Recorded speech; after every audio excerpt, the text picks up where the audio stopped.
India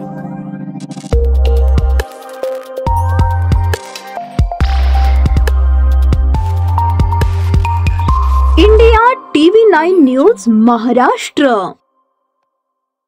बंद जकात नाक्याच्या आवारात वेश्या व्यवसाय, विद्यापीठाच्या समोरच प्रकार सुरू, त्यामुळे विद्यार्थिनींची सुरक्षा धोक्यात।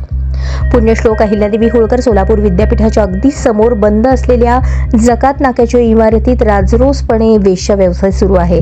दररोज रात्री या भागात वेश्या व्यवसाय करणाऱ्या महिला आणि त्यांचा ग्राहक असा बाजार भरतो। हा प्रकार विद्यापीठाच्या समोरच सुरू असल्याने विद्यार्थिनींच्या सुरक्षेचा प्रश्न निर्माण झाला आहे। सोलापूर पुणे राष्ट्रीय महामार्गावर सोलापूर विद्यापीठाच्या समोरच जकात नाक्याची बंद इमारत आहे। येथे महानगरपालिकेचे शहरातील श्वानांसाठीचे निर्बीजीकरण केंद्र सुरू आहे, त्यामुळे दिवसभर या परिसरात माणसांचा वावर असतो। मात्र दिवस मावळताच येथील वातावरण बदलते।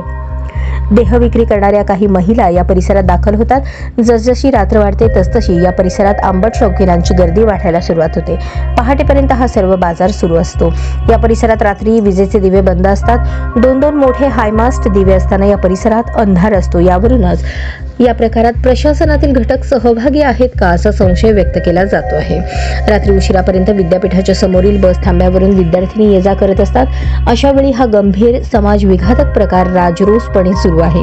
या नाक्याच्या बाजूला असणाऱ्या चहाच्या टपरीवर गणवेशातील पोलीस चहा पिताना दिसतात, मात्र त्यांना गैरप्रकार दिसत नाही, ही शोकांतिका आहे। राज्यात महिला अत्याचारांचे प्रकार वाढत असताना जकात नाक्यावरील या अवैध प्रकाराकडे यंत्रणेची डोळेझाक गंभीर आहे। जकात नाक्याच्या आवारात चालणाऱ्या वेश्या व्यवसायाला ग्राहक म्हणून रस्त्यावरून वाहतूक करणाऱ्या चालकांची संख्या मोठी आहे। यासाठी रात्री हे चालक आपली वाहने थेट मुख्य रस्त्यावर उभी करतात। या प्रकारातून 3 वर्षांपूर्वी विद्यापीठासमोर उभ्या केलेल्या मालगाडीला एक